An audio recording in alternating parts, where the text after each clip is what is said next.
A massive storm is coming to the United States over the next few days, and this will be causing a ton of different problems, including the risk for widespread severe weather, including widespread damaging winds, large to very large hail, and several tornadoes, which many of those could be strong. In addition to that, a major fire risk is likely as we go later into this week in the central and southern plains. A big blizzard is possible in the northern plains, and also a shot of cold air is likely by the weekend. So in today's forecast, we're going to break down exactly what you need to know about one of the most significant storms that we've seen all year long. And we'll begin with what's happening across the country today, and notice that we have a huge storm now that is just east of North Carolina. This storm system brought plenty of showers and thunderstorms to the southern plains and the southeast over the last few days, but one thing that it also brought yesterday was an EF2 tornado to Florida. We actually had an EF2 tornado confirmed in Lake Mary, Florida from yesterday morning storms. It leveled multiple homes in parts of central Florida. It was on the ground for a few minutes, but the reason why this is important is because we have not had an EF2 plus tornado in Seminole County, Florida since 1998. So it's been a long time there in central Florida since a strong tornado occurred. And so this one actually ended up being a strong tornado, and not really one that many people expected. We briefly mentioned it at the top of yesterday morning's video that there was a low-end tornado risk, and we ended up seeing a few tornado warnings yesterday. Back along the west coast, things are starting to get a bit more active. We got lots of rain falling now in Southern California today, and then we're also going to be seeing rain and snow uptick as we go into tomorrow through Saturday for many areas along the west coast, and then the northern plains and the northeast are relatively quiet for now, but that'll be changing later this week. We have a ton to talk about in today's video when it comes to severe weather and fire conditions, in addition to all the big impacts that this storm system is going to be, so buckle up. We got a lot of stuff to talk about. We're going to begin with the risk of severe weather over the next several days. It actually begins tomorrow. We will have a small storm system moving into the central and southern plains that will bring some scattered severe weather to areas like Arkansas, Oklahoma, Texas, Louisiana, and Mississippi, with damaging winds and also the potential for a couple of tornadoes existing. We'll talk more in detail about this here in just a moment, but we will be on standby for a live stream in case this does end up panning out. I do think there's a good chance tomorrow that we will end up being live, so make sure you are subscribed to the channel. Things take a big turn as we go into Friday, as we have a huge area that we're watching for a risk of severe weather. The Storm Prediction Center has now expanded the slight risk of severe weather to go all the way up into Minnesota, all the way back down towards the Gulf Coast. Enhanced risk of severe weather is in place in Illinois, Missouri, Kentucky, Tennessee, Mississippi, and as well as Arkansas. I fully expect that we are going to continue to see this maintained in future outlooks, and I do think a moderate risk of severe weather will be in play as we get closer, as widespread damaging winds, large to very large hail, and several tornadoes are going to be possible on both Friday and as well as Saturday. We have another huge risk of severe weather. This one goes from Lake Erie all the way back towards the Gulf Coast. This is just another huge risk of severe weather. We also have an enhanced risk of severe weather in play for Tennessee, Mississippi, Alabama, and as well as Georgia. Now, I do think Saturday is also going to be a significant day for severe weather, and I also think that a moderate risk is also going to be in play for this day when it comes to the risk of damaging winds and tornadoes. But both days are very favorable for severe weather. We have a lot of wind shear, a lot of instability, and there should be enough moisture on both days for there to be at least some significant severe weather. By Sunday, we're not done. We have another slight risk of severe weather that's now in place from Pennsylvania and New Jersey back into Florida. The good news is that I do think Sunday is mostly going to be a wind risk with a couple of tornadoes being possible. It will hopefully not be nearly as significant as what we see on Friday and Saturday, but nonetheless, make sure that you're staying weather aware. This storm system is impacting almost the entire country here over the next 5 to 7 days for almost everybody, and we're going to talk more about the other impacts that are coming out of this as well, in addition to a more detailed breakdown on the severe weather. We'll talk more about that huge storm in just a moment, but beginning with Wednesday's severe weather risk, our tornado risk has actually been increasing here over the last 24 hours. It is a conditional tornado risk,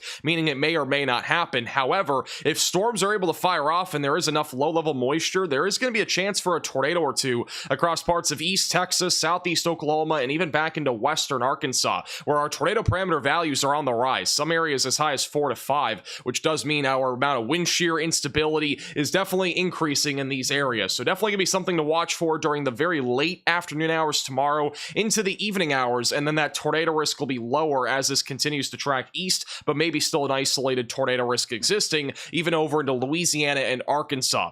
Good chance they'll be live tomorrow as long as storms do fire and the risk of tornadoes increases a little bit. I do think we'll see a 5% tornado risk issued by the Storm Prediction Center either later today or tomorrow, so make sure you are subscribed to the channel. There are a lot of problems with tomorrow's severe weather setup, including a temperature inversion that could prevent storms from building up. With that said, I still think we'll have a few storms out there that fire up around 3 to 4 o'clock. That'll probably start out a bit more elevated across North Texas, and then if any storms can become surface-based, there's going to be a chance for an elevated risk of a tornado. But for right now, the HRRR model has more of a bowing out area of thunderstorm activity that's all mostly elevated. And as long as these storms remain more elevated, the tornado risk will be much lower, and our large hail risk will be more of a concern. But nonetheless, if there's enough low-level moisture that's in play here, the tornado risk could definitely increase as we go into tomorrow. So don't be caught off guard here. Make sure that you're staying weather aware, have multiple ways to receive warnings. We'll have another video update tomorrow morning with any new changes or updates to the forecast for tomorrow's severe weather risk. Now let's talk more about this huge storm that is coming to the United States later this week that'll bring a ton of different problems.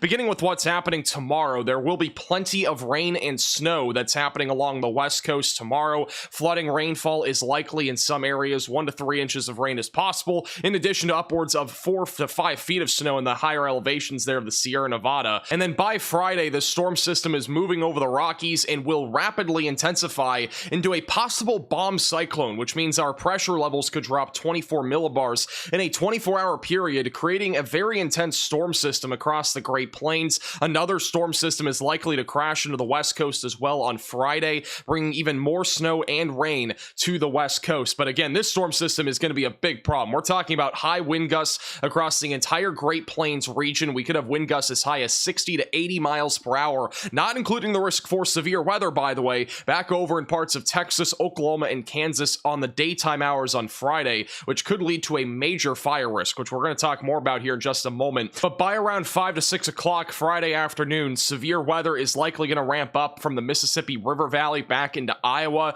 We are anticipating that there could be some discrete supercells out there, and any storms that are discrete will have a much more elevated risk for strong and even long track tornadoes, in addition to large to very large hail. But we could also have some bowing segments as well that are more of a wind and as well as low tornado risk. That'll be something to monitor. But again, it's a little bit too early to tell exactly what our storm mode is going to be. But if it ends up being more discrete, this is almost undoubtedly going to be upgraded to a moderate risk of severe weather, with how much wind shear and instability that we have in place. As we go into Friday evening, this will definitely become more of a line of storms no matter what, but initially they could be a bit more discrete, and that'll produce more of a numerous wind risk in addition to a couple of tornadoes still being a possibility. Low pressure center will be across the Midwest and the northern plains, with blizzard conditions being possible back over in parts of the northern plains, and high wind gusts will continue around this low pressure system as we go into Saturday from the Ohio Valley back into the Great Plains, which means that flying trampolines are very likely in many of these areas. Any trampolines that are not hatched down, those are going to go flying. They could literally go flying from state to state with how strong the winds are going to be. As we go into Saturday morning, storms will be moving into the Ohio Valley, but this really will not be our risk of severe weather. It really gets going as we go into the afternoon hours here from Indiana and Ohio back into the Gulf Coast. This will really ramp up during the mid to late afternoon and evening hours, with damaging winds and tornadoes being a really strong possibility in this region. And then going into the overnight hours, those storms will continue to be really potent, I think, across the southeast. They'll be much weaker back up in the Ohio Valley due to a lack of moisture.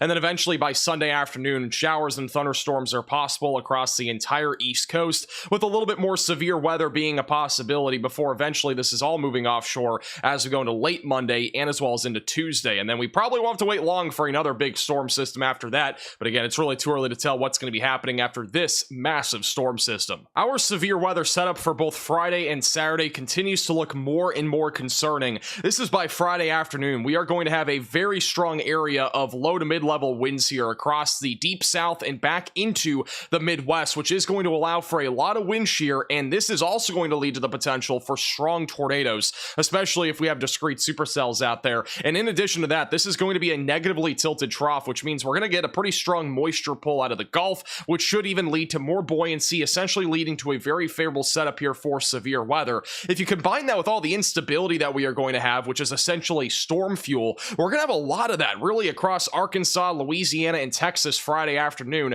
Notice we have some values as high as 2,000 to 3,000 joules per kilogram, which essentially is a lot of instability that is going to be available here. But even back up into the Midwest, where we'll have a little bit less moisture, there's still plenty of instability here for there to be severe weather as we go into late Friday afternoon and into the evening hours, which is also why we are expecting at least some scattered severe weather back up in the Midwest. But I do think a more widespread risk of severe weather is in play across the mid to lower Mississippi River Valley, basically from southern Illinois back towards the Gulf Coast. And one thing that we've talked about a lot over the last couple of forecasts is the amount of low-level moisture that is going to be available on Friday and Saturday. This is very critical for there being severe weather because we need enough moisture essentially in the low levels for these storms to remain surface-based and produce a more significant wind and tornado risk. As we go into Friday afternoon, we do think there's going to be plenty of moisture anywhere from central and southern Missouri all the way back towards the Gulf Coast, which should allow for a more robust threat of severe weather. Now, I don't think we're going to be talking about a full-blown major tornado outbreak, but this is still enough for there to be significant severe weather in this region.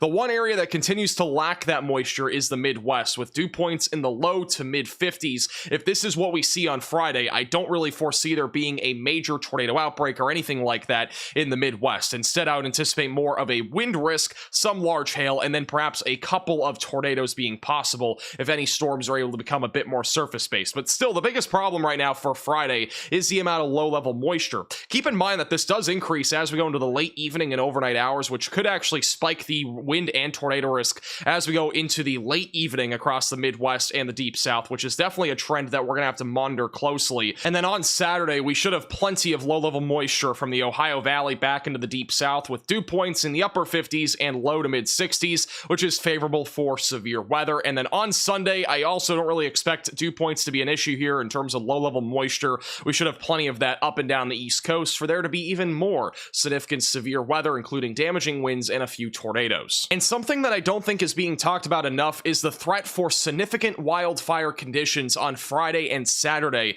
Right now, the forecast is that we are going to have very high wind gusts throughout the entire day on Friday across the central and southern plains, with some areas between 60 to 80 mile per hour wind gusts in Oklahoma and as well as Texas. We could have some areas as high as 90 miles per hour even in the Texas Panhandle, which again will lead to significant wildfire conditions when you couple that with the amount of moisture that we have in this area, which for the record is very low. The relative humidity is expected to be below 10 to 15% in most of these areas, which will lead to a prime fire condition setup. These wind gusts will even be high as we go into the afternoon hours back over in Missouri, Arkansas, and as well as Kansas, and then also high winds expected back through parts of the northern and central plains. And again, this has nothing to do with the risk of severe weather. This simply has to do with how tight the pressure is with this particular trough. That's going to lead to very high wind gusts. And then as we go into Saturday, the winds will start to die down a little bit, but they'll still stay strong, even back over into the Ohio Valley, Midwest, and back into the northern plains, which will lead to blizzard conditions in parts of the northern plains.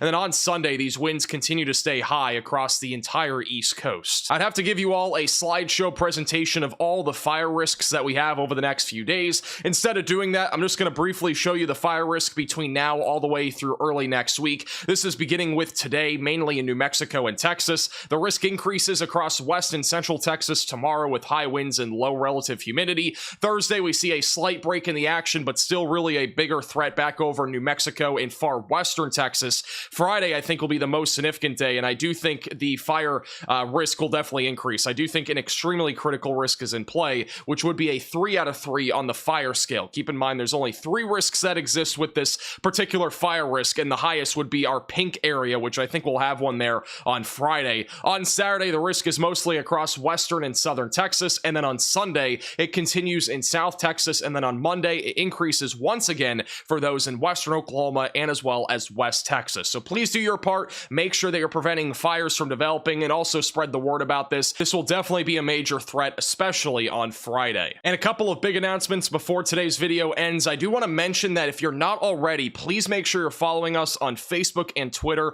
which is at MaxVelocityWX. The links are in the description. The reason why is because we post a lot of rapid fire updates on here, and these come out sometimes quicker than our videos come out. So make sure that you are following us on both Facebook and Twitter. We post tons of updates on severe weather and a bunch of other stuff, so make sure to check that out. Also, a reminder that our 1 million subscriber merch is still available at shopmaxvelocity.net. This is the best way to support our channel and what we do here. We still have signed hats, t-shirts, mugs, and stickers still available. Make sure to check this out at shopmaxvelocity.net.